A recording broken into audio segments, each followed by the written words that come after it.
What's up, Lazy Dog fam? Hope everybody out there is having an awesome day. The temperatures are dropping pretty fast here and the wind's picking up, so hopefully you can still hear me good.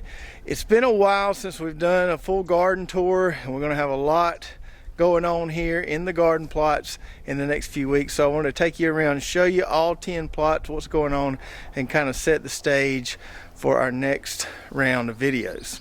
So let's start over here on this side of the barn where it's mostly, or it is all, cover crops. So right here we need to be doing something with this pretty soon. This is where we have our Caliente Mustard cover crop planted, and some of this stuff has started to flower. This variety, interestingly enough, makes some pretty purple flowers, whereas the other mustard we've grown in the past makes white or gold flowers.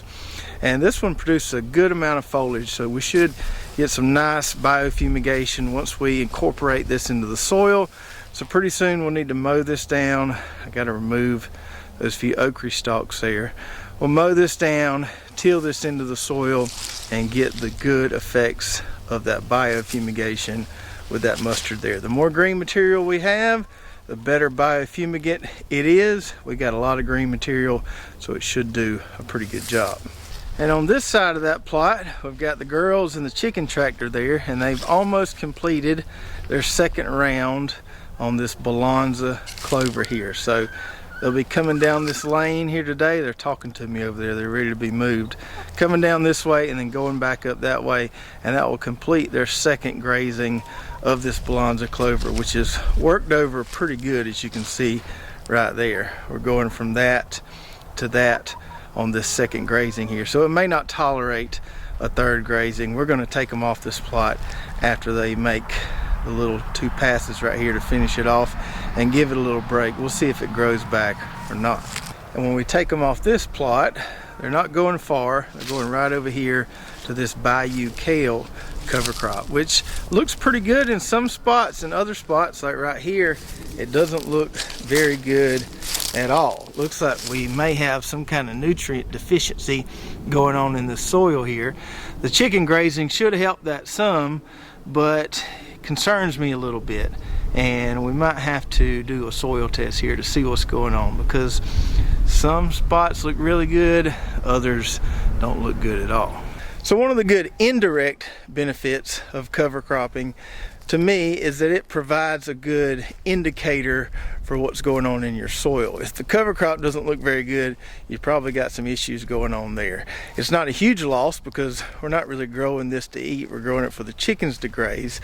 So it's not like we planted a vegetable there and then it did poorly. With a cover crop, if it looks green and healthy, usually the soil is nice and green and healthy. If it looks like some of this kale does back here, we probably need to do something about it.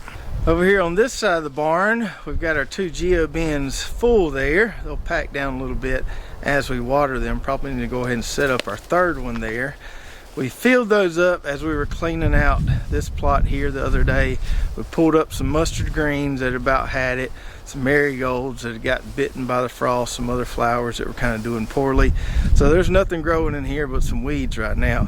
Need to get in here and clean this up and start getting it ready for some spring planting in a month or two.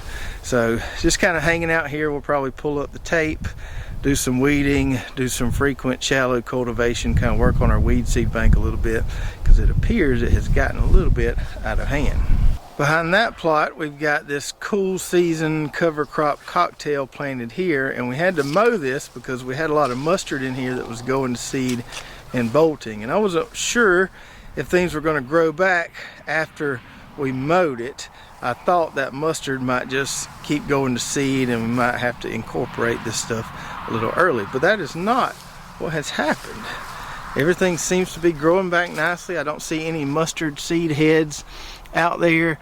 We're getting some good succession growth in here, that clover that's in here, some of that Bayou kale, and this plot has turned somewhat nice and green again. So that's a good sign. We really don't have to mess with this plot for another month or so until we start getting ready to plant. So I'm glad it's holding in there. Over here in the dream garden, we'll start out right here, which is going to be our tater plot. And not too long from now, come mid-February, mid to the end of February, just depends on when we can get them planted. So we had a mustard cover crop here. We mowed that. We tilled it lightly one time, and we're letting the tarp just kind of extinguish everything and increase the effects of that biofumigation. We look down here, we can see just some plant stub there, but most of it's kind of white and dead at this point, not completely dead. That tarp being on there another couple weeks should kill it off nicely. We'll probably have to pull this back soon before we get ready to plant potatoes and cultivate it, whether it be with a wheel hoe or lightly with the tiller, just one more time to get it ready for potato planting. Over here in this newly converted no-till plot where we've been doing a good bit of harvesting, we've got some empty spaces there that we can plant some more stuff soon as this cold spell is over. We've got some cilantro here that's trying to bolt, or tried to bolt a little bit on us when it was so warm back in December, but it's kind of slowed that down a little bit. Still a lot of good cilantro leaves to harvest. We've been enjoying those. Our dill, for some reason, just kind of bit the dust. I don't think it was the cold, because dill is usually pretty cold tolerant, but some of those plants here just bit the dust. I'm not sure what happened there. And then we've got our fennel right here, which looks really good. And I may have missed the boat on trying to eat some of this. We grew this mainly to bring in the swallowtail butterflies. We've got some nice big plants there and some big bulbs at the bottom. I might try one just to see. I don't think I'm gonna be a huge fan of it from what I've heard, but we've got enough plant material there. Hopefully we do get some butterflies in here from having this in the garden. We got all that green cabbage out of there on the last video, so we got some space there. I might plant some English peas there pretty soon. Some of this red cabbage I just left there to see what it's going to do. I don't think it's going to do a whole lot, but we just left it there just in case. Got a few rutabagas here that have finally gotten big enough to harvest. Need to get those pretty soon. Nothing in this space right here where we had our broccoli and cauliflower, so we could plant something there if we wanted. We got our Brussels sprouts here that some of them are getting eaten up a little bit, but for the most part the plants look pretty nice and healthy. I'm getting some sprout development there. If I can zoom in, get some sprouts forming along the stalks there, which is a good sign. Hopefully this cold weather helps that out, so we might actually get a decent Brussels sprout harvest after all. We've got a few plants of Savoy cabbage here that are still trying to kind of make a head. I don't know if they'll survive these really cold temps we're going to have this weekend or not, but I'm going to leave them here and see. They really don't have enough of a compact head to harvest at this point, so we'll see what happens there. We've got our spinach here, which I kind of neglected a little bit, and it's gotten eat up by the insects pretty bad. I never did spray this stuff. I probably should have. We did harvest a decent amount on this end, which looks a little better than that end, and got quite a few good little bags of spinach from it. The new leaves on it look pretty good and taste pretty good, but just some of this on this end over here looks pretty rough. So what I'll probably go in here and do is just cut all this, throw it in the compost pile, and then it will form some new growth. And as long as I stay on top of it, we should be able to keep that nice and green and not ridden with pest holes in it like you see there. Over here we've got another tarp plot. This one's had the tarp on it for quite a while now. I pulled it back so we can take a look at the soil, see what's going on here. So everything looks pretty good and dead there. Might not even have to till this, might just be able to wheel hoe that. We did pull this back one time, put some fish emulsion on it. Probably going to put some alfalfa pellets in there pretty soon. Pull it back, put some of those down, cultivate it, put it back on there, and that way it'll be race ready when we get ready to plant it. We'll just pull it back, put drip down, and plant. And our allium plot here is looking a lot better since we side dressed it the last time, so our leeks have taken off pretty well. Get some good growth on those. Not quite time to heal those yet, but it will be soon. And then our onions are looking really, really good. Happy with those, or how those have taken off lately. So the onion transplants we got that survived in here look really, really good. Getting some nice fast growth on them. They look green and healthy. Really no signs of disease there. Probably gonna side dress these again in another few weeks. Give them one more shot before they start bulbing, probably within a month or so. And I'll show you our bunching onions here too, because some of these are looking pretty good. On this end's where I ran out of seed. I learned my lesson on bunching onions. You got to have a lot of seed if you want to plant a decent sized row. But down here where I planted them thick enough, they look really, really good. They're not quite big enough to pull up. I guess we could pull up some using soups and stuff, but we might want them a little bigger than that. I'm really, really happy with this parade bunching onions so far. Definitely going to grow these again. I just need more seed so I can plant a full entire row. I'd like to have them thick like that on both sides of the row, all the way down the row. Now in these next two plots, we got a lot of stuff that needs harvesting, which I'm probably going to do tomorrow. So Abram has scheduled to have him a little roadside veggie stand right here in front of the house tomorrow afternoon. Hopefully we can get some footage of that and put it on the next video or the next one. But he's going to try to sell some of this stuff. I'm going to pick a little bit of it to sit on his table. My plan is just to stand out here in the garden, and as people come up, we take orders and I pick it fresh, give it to them right then. We'll see how that works, but that's my plan. That way we don't pick too much. We'll just have enough on his table, people can see what it looks like, and then I'll pull it from the garden as people want it. Now a lot of this stuff out here, especially these greens here, do need picking. The good thing about this time of year is they don't really go bad on the plants. They hold pretty well, and you can just pick them as you need them. But hopefully we're able to share a good bit of this tomorrow and kind of get caught up a little bit. We've been eating a lot of this stuff, but it's a little more than we can eat. So we'll start right here with this variety of lacinato kale called Black Magic. First time growing this variety, but I think this is going to be my go-to lacinato kale variety from now on. I like the leaf color, seems to be really, really productive. This has all been harvested recently. We've been eating a lot of this week, but it's just a beautiful, beautiful kale, and I really like that. And then we've got the darker boar kale, which is kind of the more curly kale right here, and we'll be picking a lot of that for Abram's veggie stand tomorrow. We've got the Portuguese kale over here. We've been eating some of that. Those plants have been harvested within the last few weeks. These are due for harvesting. We'll put those on this veggie stand. We've got some collards in the next row there. Those need harvesting as well. Those look nice and healthy. So really, really happy with our greens production so far this year. Been getting a lot of good groceries out of these little 3 rows here. Then here we've got our second round of broccoli and cauliflower. So we've got cauliflower right here on this row, broccoli on this row. These plants are looking phenomenal. I don't suspect that 24 degrees, as long as I can keep the soil moist, is gonna bite them back too much. So really not worried about these guys because they don't have any heads on them so far, but happy with how the plants are looking. Then we've got our garlic over here, which is nestled in this straw. Some of it struggled a little bit to grow up out of that straw where I put it down thick, but it's popping back out, looking good. And we're just keeping this watered with that drip we have underneath there, and hopefully this straw keeps that soil nice and cool as we go into spring and start warming up. And over in our last plot here, we've got our second planting of rutabagas, and I need to weed this plot a little bit. Probably need to come in here with a wheel hoe. These are growing pretty good considering how cold it's been, but the soil in here, something tells me that they would benefit from a light cultivation, just kind of aerate that soil a little bit, and I think these things will pop. So I'll probably do that maybe this afternoon or tomorrow, and they should kind of pop after that. That usually helps some, even if we just take a little rake or hoe and work around the sides of the plants. Getting a little bit of air in that soil there beside them seems to help.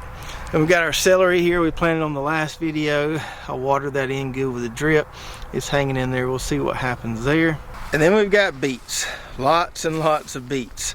I'm hoping everybody at the veggie stand tomorrow likes beets, because we sure have plenty of them. So we have orange beets or gold beets on the first half of this row, white beets on that bottom half of the row there, or the far end, and then we've got red beets right here. Let's take a look and see what we've got. Now we didn't thin these at all. We planted them thick and just let them grow. Hopefully they push each other out of the way. So we pull them up here, pull up kind of a clump. We can see there.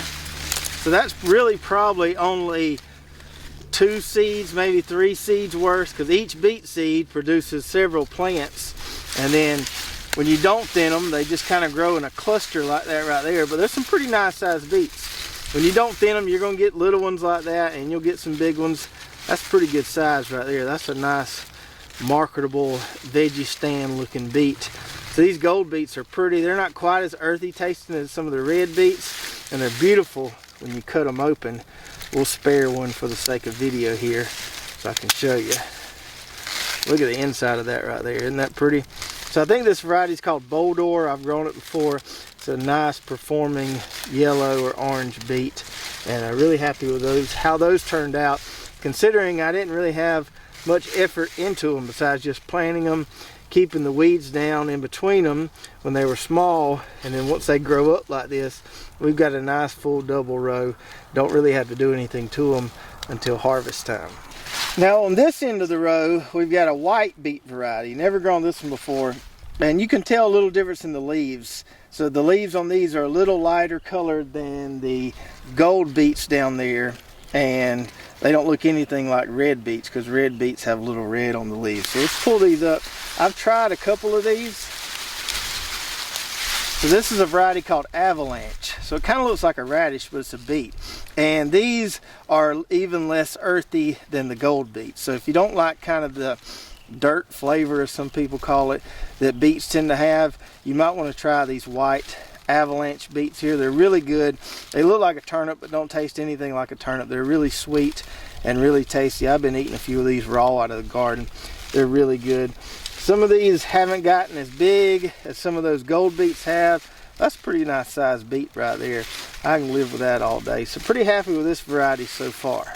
Then we've got our red beets here, and some of these are decent size, some of them are kind of small. I think I planted these the thickest of any of them, but we'll see what we get here. We pull these up. So about the size of a ping pong ball there, most of them. Still got some small ones in there. That's a good little size for pickling right there. You can pickle the whole thing. This is a variety called Merlin, I believe. Really nice sweet variety. And getting a lot of beets per square foot there. That's a nice little bunch of beets. These greens are tasty too. I have pulled up some, can't find one at the moment, that are really good size, about the size of those orange beets we had earlier. So it just varies along the road. That's what happens when you plant them thick and don't thin them. You get all kind of different sizes, but most people be happy with that right there. That's a good little roasting beet size, roast it whole or pickle it, however you want to eat it. Then we've got our parsnips here, which I know I didn't plant thick enough, but the row looks nice and thick. Lots of foliage there. Not having to worry about any weeds between that double row. I haven't pulled one of these up yet, so now's the moment of truth.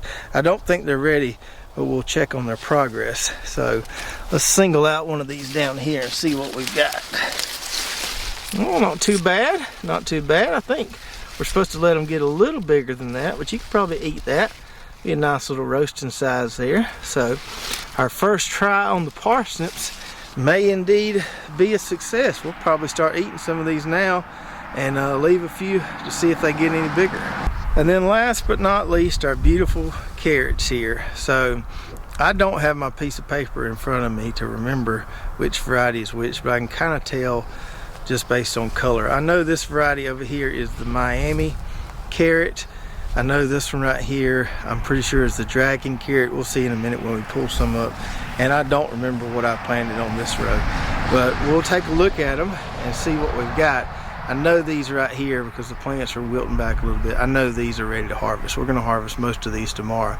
Some of these others, the leaves still look pretty good and they might be able to grow a little longer.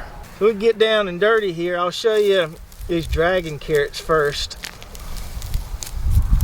I got a few of them splitting there on me, but most of them look pretty good.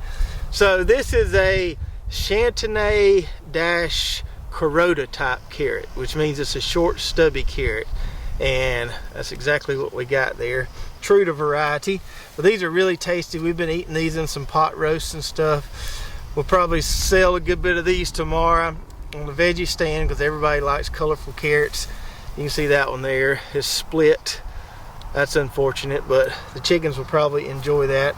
So really happy with this dragon variety here. And then right here, I can't really remember what we have, but we're about to see. Oh, look at there. Those are beautiful. So I have to check on my paper to remember what variety this is. Man, those smell so good. Nice bright orange color on those.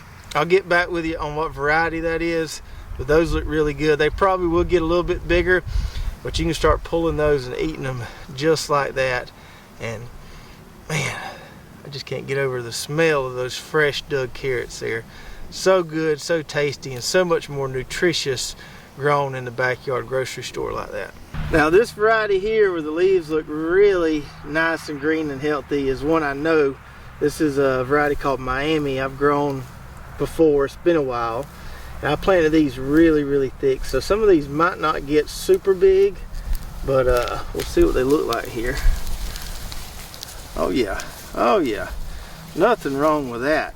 I mean, sometimes they'll get that big, but that's a decent sized carrot right there. Nice little bunch of carrots. And most people do enjoy having some little baby ones in there for snacking. You got some bigger ones in there for slicing. So a good little variety. And that's why we don't thin them, because we like big carrots, we like little carrots. And it's nice to pull up a bunch there and have some all different sizes. And we get more carrots per square foot of garden doing it this way, just stacking them in there thick and not thinning them at all. So although it's cold, especially for us down here that are not quite used to it, now is a very exciting time in the garden because we get all these great rewards from our fall planting. Things like those carrots, beets, even the cabbage that we harvested on the last video take a lot of patience because we're planting those things in the fall in October and we're waiting a long time into January, early February to harvest them, but it's so worth it because those carrots grown throughout the winter are so much sweeter than carrots grown in the spring into the summer. They don't get woody, they're just nice and sweet and tender. So if you're watching out there and you did overwinter some carrots or beets or any other good fall garden veggies, let me know in the comments below how they did. If you didn't overwinter carrots, my condolences. I wish I could share some with you. So hopefully we have a good turnout at Abram's veggie stand tomorrow. Hopefully the cold weather doesn't keep too many people inside. Hopefully my camera doesn't freeze up and I can get some footage of that. It's frozen up several times today doing this video. It does that when it gets real cold outside. It'll just kind of seize up and stop recording. But hopefully I can get some footage, show you guys some of that. And we'll have lots going on in all our upcoming videos, getting these plots ready for spring planting, which will be happening before we know it. And don't forget to go check out our website, lazydogfarm.com, where we've got our garden blog, recipes, some recommended products, our affiliate links with coupons, and even some cool Lazy Dog Farm merch like this warm little beanie here. If you did enjoy this video, make sure to subscribe, hit that notification button, like, and share, and we'll see you next time right here at Lazy Dog Farm. Oh, farewell, by the beauty of your life.